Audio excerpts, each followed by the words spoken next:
Fantastic. Well, you've given me a tough act to follow there. Afternoon, thanks for having me. My name's Hefin. I'm a maritime archaeologist at Historic England. So my role involves casework and management and licensing for shipwrecks protected under the Protection of Wrecks Act, such as London. So today I'm just going to give you a bit of an overview of some of the work that Historic England has funded, some of which Steve's touched on already. Some of the work that's taken place since the site was rediscovered and designated back in 2008. So the site's discovered back in 2005 during work in advance of the London Gateway Port development, as you know. It was a programme of stage assessment and investigation undertaken by Wessex Archaeology as part of that, as part of mitigation into the port development, and as a result of that investigation and the discovery of the remains, the site was designated by Historic England as a protected wreck site in 2008.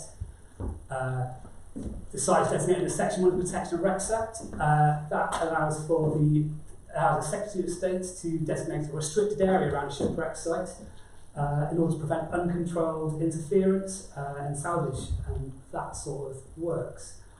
The Act applies to shipwreck sites, also to cargo, which is often all that remains of shipwreck sites.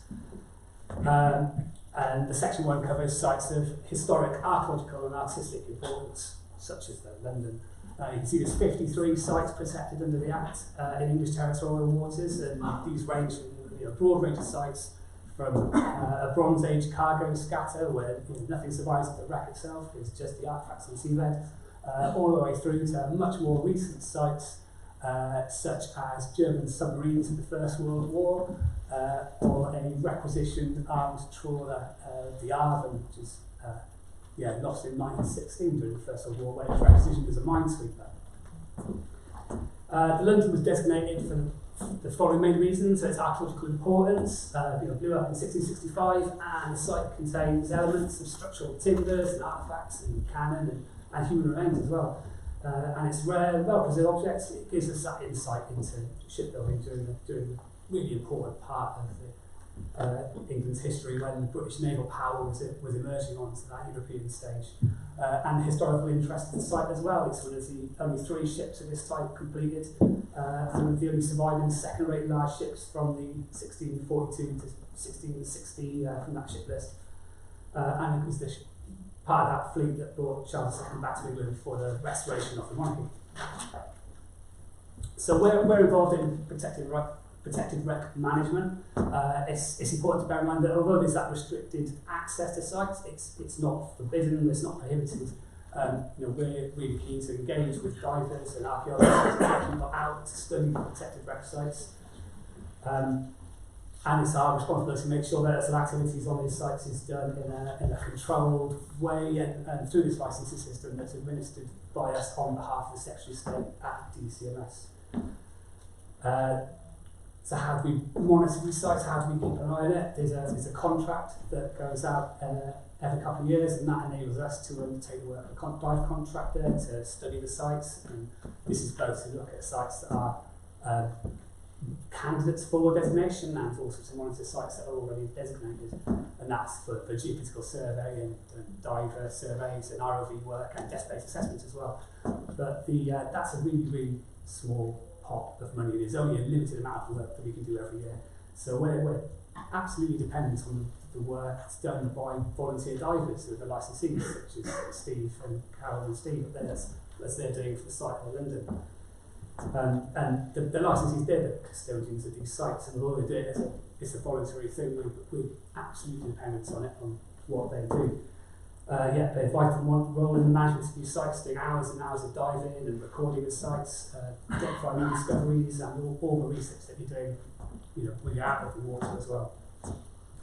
So to give you an idea of how many divers there are doing this, there's 53 sites in England, but we had over 200 people who were either licensees or team members diving on these sites during the last year, and they're all undertaking that survey work and recording and excavation and recovery of artefacts to give us all that information that's absolutely vital for the site management. Steve's already touched on the Second World War German parachute mine that was discovered earlier this year. You can see it being detonated off the coast of just in that photo over there. So yeah, thanks to Steve reporting that to us, we were able to get the Royal Navy clearance divers out onto site, and we're very pleased that they were able to remove it from the site of London and take it somewhere else before blowing it up, rather than designated in situ, which was a bit of a worry when we first heard about it. So the Wreck of London is our Historic Heritage Risk Register, and it has been since 2009. The Heritage Risk Register is a national record that we're keeping of all the sites that are in need of additional work, additional funding, and sites that are at risk, and that's covering listed buildings and scheduled monuments and protected wreck sites. And the London is one of 3 wreck sites that is on that Heritage Risk Register. The other 2 being the Roosewick and the Northumberland, both of which are out on the Goodwin Sands. So as part of our management approach to the site, we have to develop a management plan. This was originally developed in 2013 and updated in 2017. And this is a way that we get everybody who's involved with the site together, and that's the licensed divers, the archaeologists, Mark, and the Southend Museums in Portland, and everybody else who's involved in that, and getting together and work out a joint plan for how we're going to best look after the site and develop it, and just get the best out of what we have on the site, because every site's completely different. We can't have a one-size-fits-all approach to protected wreck sites. We need to identify how best to take these sites forwards.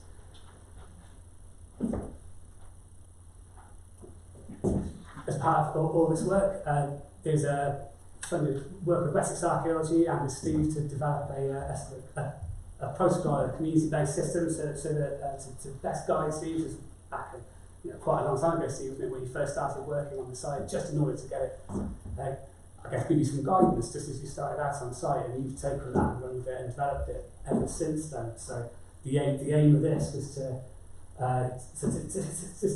get the system established when you're first working on the site, and to guide that future work, and to set out a methodology and standards as to how it would go ahead. And you built on that and developed it over the years and taking it forwards.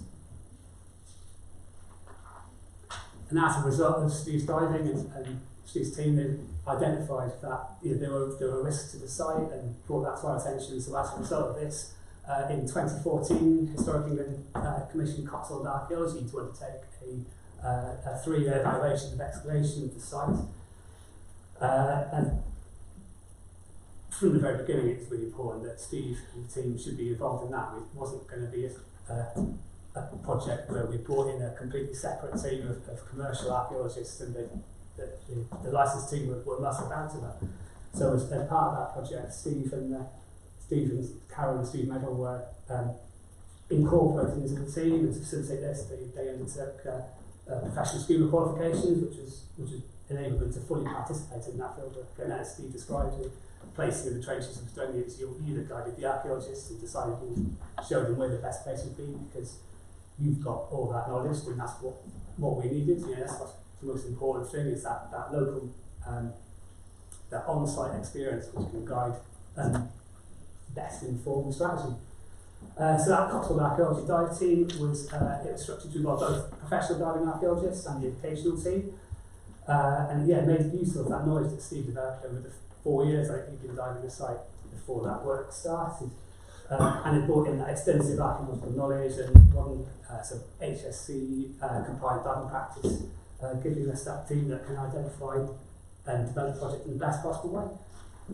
So 3 trenches were excavated. These were dug down to, I think, half a metre, wasn't it, Steve, in the end? So just goes to show just how much material there was on the site. They were not able to go particularly deep because of the surviving material. 3 trenches. First one is inboard of the exposed frames. There's my pointer. Is it the red button? Yeah. There you go. Trench there, just inboard of the exposed frames on the southeastern edge of the site. A second trench, a sentry in the wreck mound, and then the third one. That's your exciting trench, isn't it, Steve? Where you were describing earlier, you're carrying the gun. And this project worked really closely with Southend Museum Service as well, and through a appointment of a project manager on an Esme Fairbairn Foundation grant, they were able to work very closely in accessing the finds that were recovered during the project straight away. And initial find processing and first aid was undertaken down in Southend before the artefacts and finds were transported down to the Historic England laboratories at Fort Cumberland, where they were conserved by Angela Middleton and her team at our facilities. So as part of this, during this work in 2014, there's the initial find of the gun carriage, and that was decided to be the focus of continued work back in 2015. Then. So, 2015 work focused on the excavation and recovery of that gun carriage and all the associated artefacts. Over 150 artefacts were recovered back in 2015, and that's the gun carriage itself and all the associated implements that came after that. So that's given a fantastic assemblage that's still the focus of ongoing analysis and post-excavation work to this day. And here you can see the excavation, the lifting of that gun carriage there. So it's a complicated and difficult process, and I'm sure very nerve-wracking for everybody who's involved. You see Steve looking nervous there, just thinking about lifting it out. But yeah, this is the gun carriage as recovered to land, and you can see just how stunning the survival is on this, and the whole thing's it's a fantastic survival, and that's at York Archaeological Trust now, undertaking conservation. So field work in 2014, 2015, a further iteration in 2016, but the work doesn't finish then. That's where the real, there's extra and much more work that still needs to be done after that's been done. So the finds that are down at Fort Cumberland, they had to go and undertake through a lengthy program of desalination and cleaning. The soft materials such as the leather and the textiles and the wood need to go for more treatments before they can be placed in into a freeze dryer. So the weakened cell structure and the fibre structure means they need to be bugged out with chemicals such as polyethylene glycol before they can be dried through freeze drying. But the results are absolutely stunning. So you have and this is a perfect example of how things are coming out and how they end up just after all that really painstaking cleaning. So it's dead item before and after, and that's before it's been conserved as well. So that's just after the initial cleaning and sort of first aid conservation work in the lab.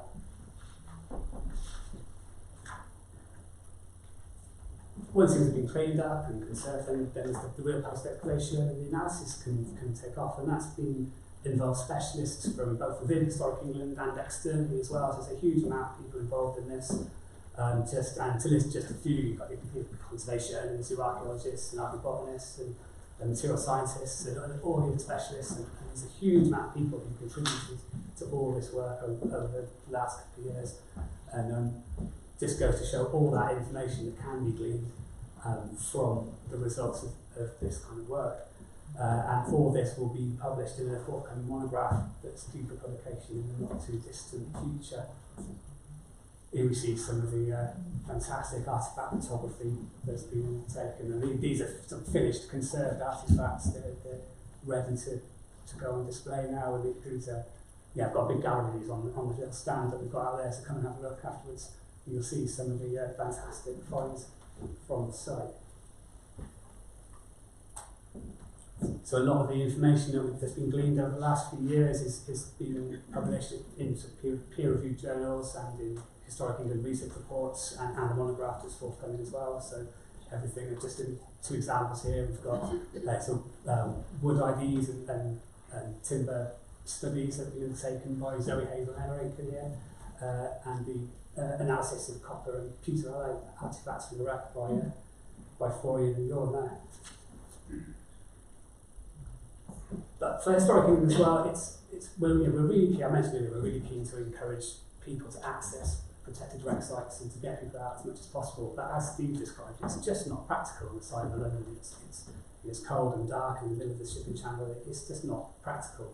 So one of the things we've done is the development of a virtual dive trail, which is a fantastic way just to share the site as much as possible with the general public. And this is available online, you can link to it, and it's been built from a combination of some geophysical evidence and diver survey, there's video footage, there's interviews with the divers diving the site and the archaeologists who've been working on the excavation and the post-excavation.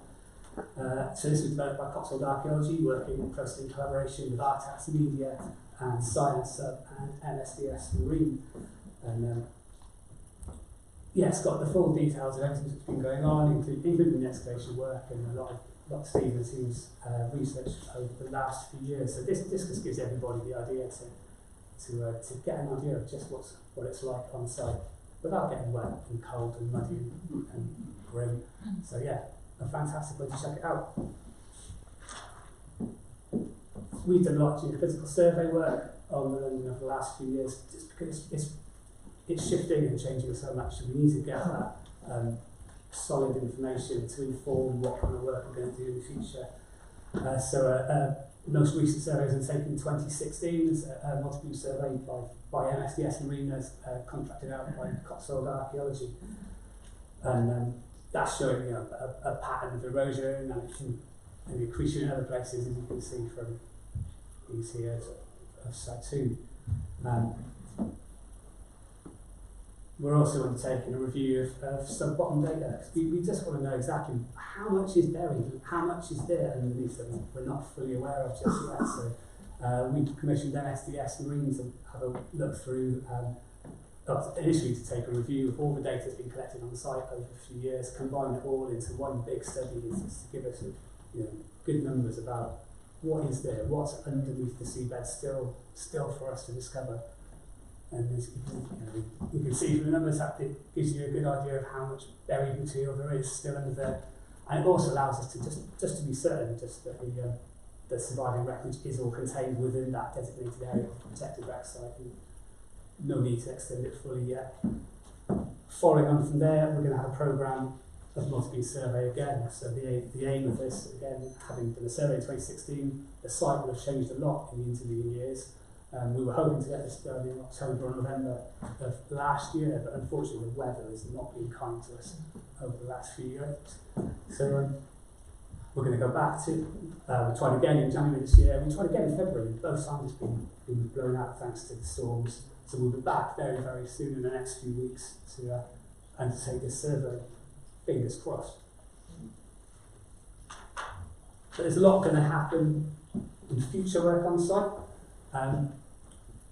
The Nautical Archaeology Society, Mark Edwards, the nominated archaeologist, is working on a feasibility study at the moment to decide can we go through a process of recovering artefacts, recording, but then reburying them.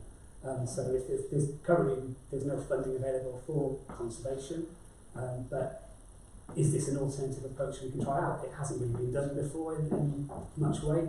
We've got done slightly similar activity on the Colossus protected wreck site in Yazoo City, but that was only for small artefacts, and they were buried reburied on site coming up to 10 years ago, and we're due to go back to have a look at those in the not too distant future.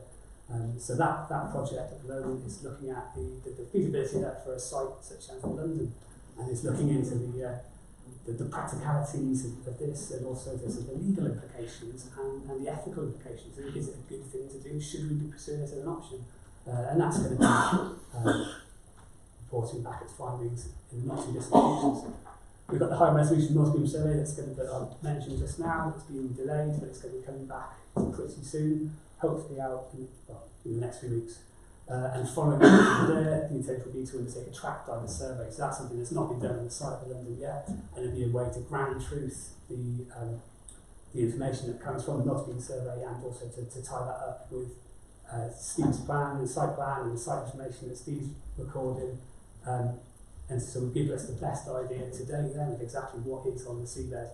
And Steve and the licence to, of course, will be fully integrated into that project then on the site. And I have to say, before ending, I have to say a massive thank you to Steve.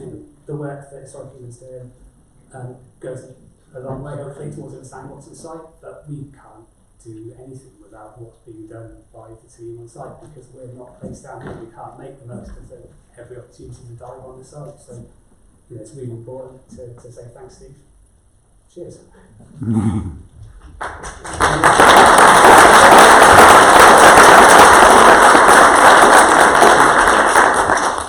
More information there just going forward, so if you want to find out more about sort of the statutory information on the protected wreck site, that's the list entry of the National Heritage List of England, and this is the virtual dive trail that I showed the photos of earlier, so I do recommend you have a look at that because it's a lot of fun and you can get lost for hours and hours and hours with that, and you can follow more about the work that Historic England does on the protected wreck sites with our Twitter account and our newsletter, so sign up.